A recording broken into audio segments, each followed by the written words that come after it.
Nek wis keluarga istana itu punya mau, pokok men itu, siapa yang bisa menghentikan? Kita semua lihat di Pilpres kemarin itu, siapa yang ngitung? Bisa ngitung satu putaran, siapa? Model beginian yang memang tidak layak mendominasi politik di negara ini. Rusak ini demokrasi.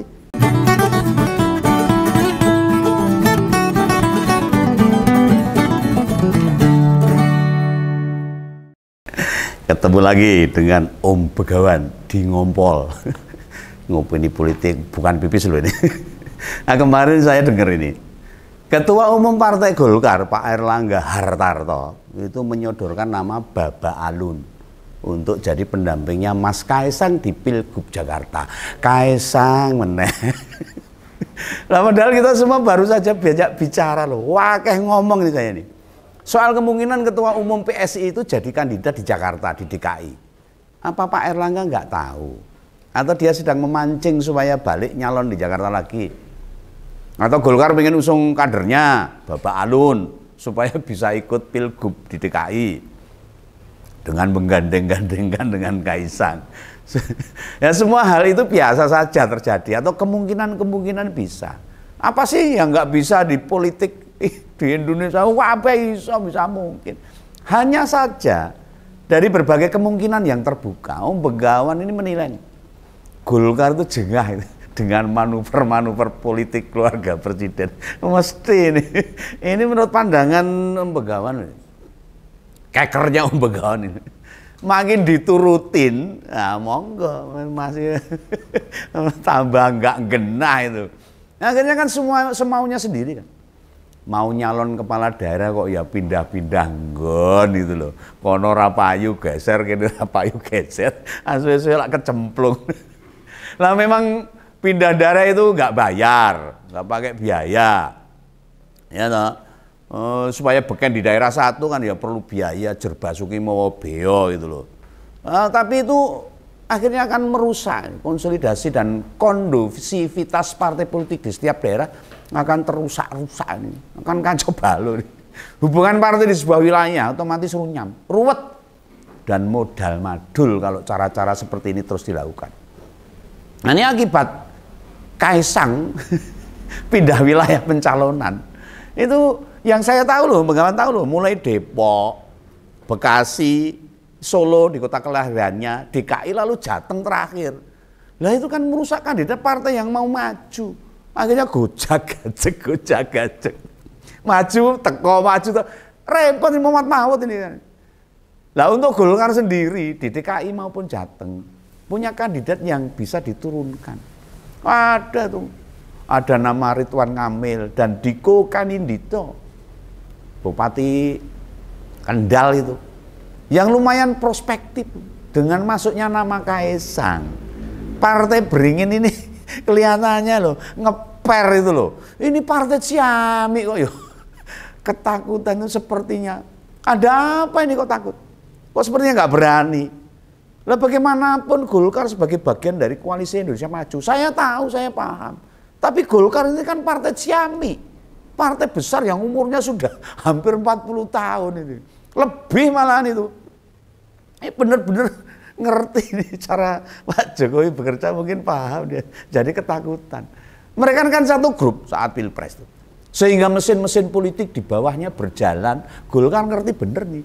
Dalam perspektif Pak Airlangga ini mungkin mikir gini nih, mungkin loh menurut Begawan nih. Nek carane kerja ngono piye iso ngalahke Jokowi. Ini mungkin pikirannya Pak Airlangga seperti itu. Oh, ya nurut wae lah. Ini kan jadi partai-partai yang sepertinya tersandera. Partai yang keweden, tahu keweden, ketakutan. Nah, ketimbang kandidatnya diganggu waktu mau dicalonkan, sehingga pilih mereka nggak ganggu ganti. Seorang ganggu, nurut lah ya. Dan uniknya ini. Kemarin tuh Ketua Umum PSI berani bertamu ke Golkar. Waduh, jan nih. Tobat tenan ya Begawan ini. Perilakunya nggak punya ukuran cahaya, nggak punya. Golkar sendiri mengapa menyediakan waktu bertemu? Memang gitu strateginya. Strateginya biasanya seperti itu. Supaya gak mudah dibaca melawan Jokowi. Ben sepertinya tidak melawan, ya, kasih waktu lah. keluarga presiden untuk datang. Ya semua harus nampak biasa-biasa saja. Sepertinya tidak ada perlawanan. Ini Golkar, ini partainya Jano ya. Lah Pak Erlangga bukan politisi kemarin sore ya. Yang kalau melawan mesti berhadapan-hadapan, gontok-gontokan, enggak.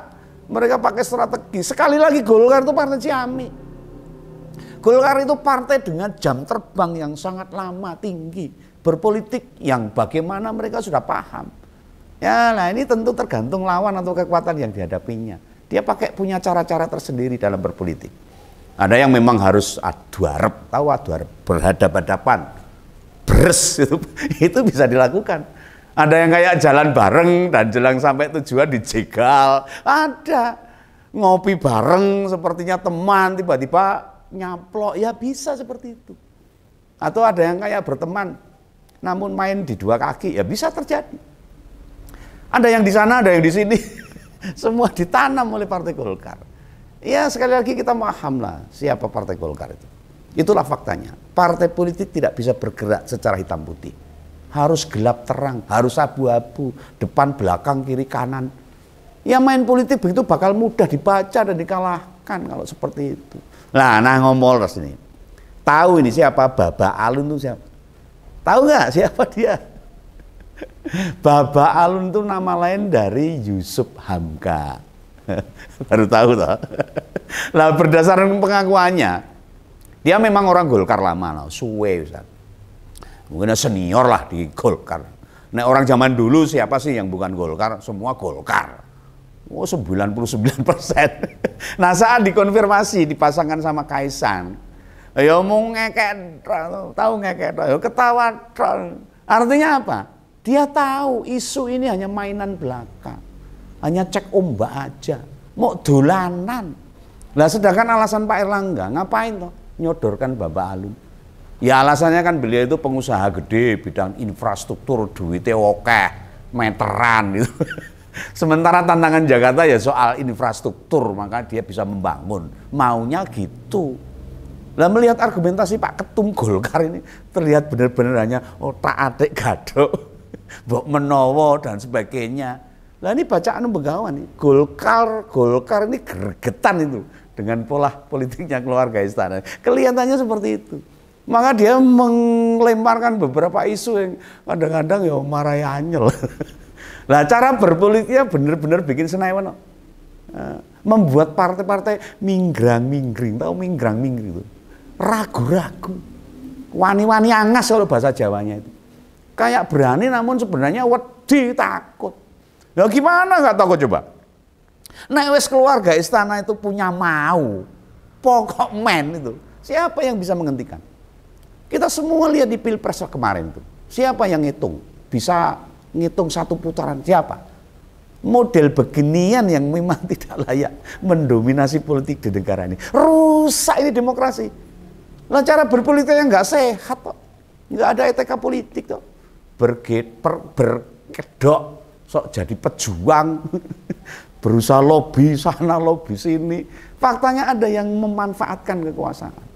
Padahal bila mau jujur loh ini, mau jujur nih menurut pandangan Begawan, pergerakan Kaisang ini tidak diikuti oleh banyak pendukung. Kita tahu loh misalnya ormas, relawan mana, atau partai politik lain. Apa sudah ada yang menyatakan akan mendukung Kaisang? Kan belum. Tidak seperti Gibran waktu dulu. Bandingkan dengan yang dilakukan di Sumatera Utara. Hampir semua partai politik mendukung Bobi Nasution. Dan Pak Jokowi mengatakan partai politik itu banyak yang mendukung Bobi. Oh, itu partai politik cerdas kok. Cerdas gimana? Bukan cerdas seperti itu. Lah di DKI atau Jawa Tengah, hampir semua partai politik menunggu kepastian. Jokowi itu mau memperjuangkan siapa atau sak bener itu. Sak janjannya itu siapa? Gerindra saja yang hampir memastikan Pak Sudaryono untuk Jawa Tengah belum deklarasi, masih ragu-ragu. Nah kenapa Pak Prabowo? Kenapa masih takut? Masih takut sama Pak Jokowi tuh. Lambuk ya sudah toh, Pak Prabowo itu sebentar lagi kan jadi presiden. Deklarasikan saja tuh Mas Sudaryono untuk calon gubernur Jawa Tengah.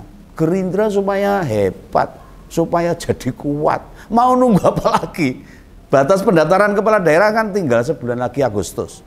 Nanti nggak cukup loh waktu sosialisasi. Atau Gerindra pengen ngerjain kayak Golkar juga.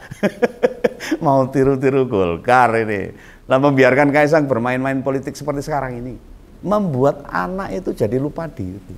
Negara ini bukan warisan nenek moyang. Ya Pak Jokowi saja besok Oktober wis kudu mandek, pensiun loh. Idealnya para pendukung Kim Koalisi Indonesia Maju ya bereaksi harusnya.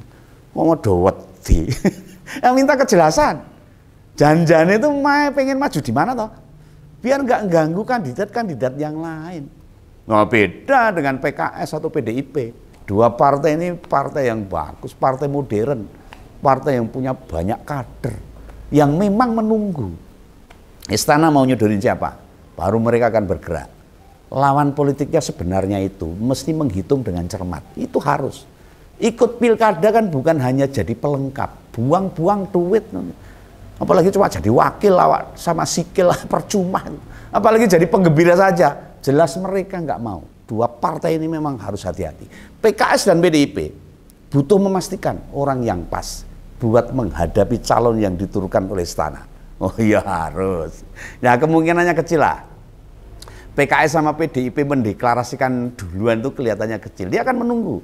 Nggak mau kejunggal seperti kemarin itu. Nggak mau hancur seperti kemarin itu. Nah, untuk PKS di DKI, kenapa sudah berani menetapkan duluan? Sebab mereka punya keyakinan menang. Dukungan ke Pak Anies tinggi. Makanya pasangan Anies sama Pak Sohibul dimunculkan duluan dan sudah dideklarasikan. Tapi ingat loh, posisi Pak Sohibul bisa digantikan loh itu. Oh bisa saja. Belum harga mati. Bertemunya Kaisang sama Presiden PKS serta Sekjen PKS tidak otomatis ada kesepemahaman. Belum tentu sepaham. Apalagi kesepakatan. Nah cara berpolitiknya Kaisang itu berani nih. Langsung nemuin calon lawannya itu termasuk kendel nih cacile. Seolah-olah yang pengen bilang. Aku rawat di lawan kowe. Mungkin gitu. Ini untuk pandangan politik Pembenggawan. Saya tidak takut berhadapan-hadapan dengan lawan. Nah, jadi gini, sekali lagi nih Om Begawan tegaskan ini. Pak Yusuf Hamka tidak akan dipasangkan sama Kaisang. Ini menurut Om Begawan. Apalagi maju di DKI dan didukung Golkar. Ya penyebutan nama Baba Alun itu hanya murni merusak manuver politiknya anak bungsu Pak Jokowi. Ini menurut matematika pandangan politik Om Begawan gitu ya. Ini pesan Om Begawan. Sampai jumpa di ngompol berikutnya. Salam Begawan. Dadah.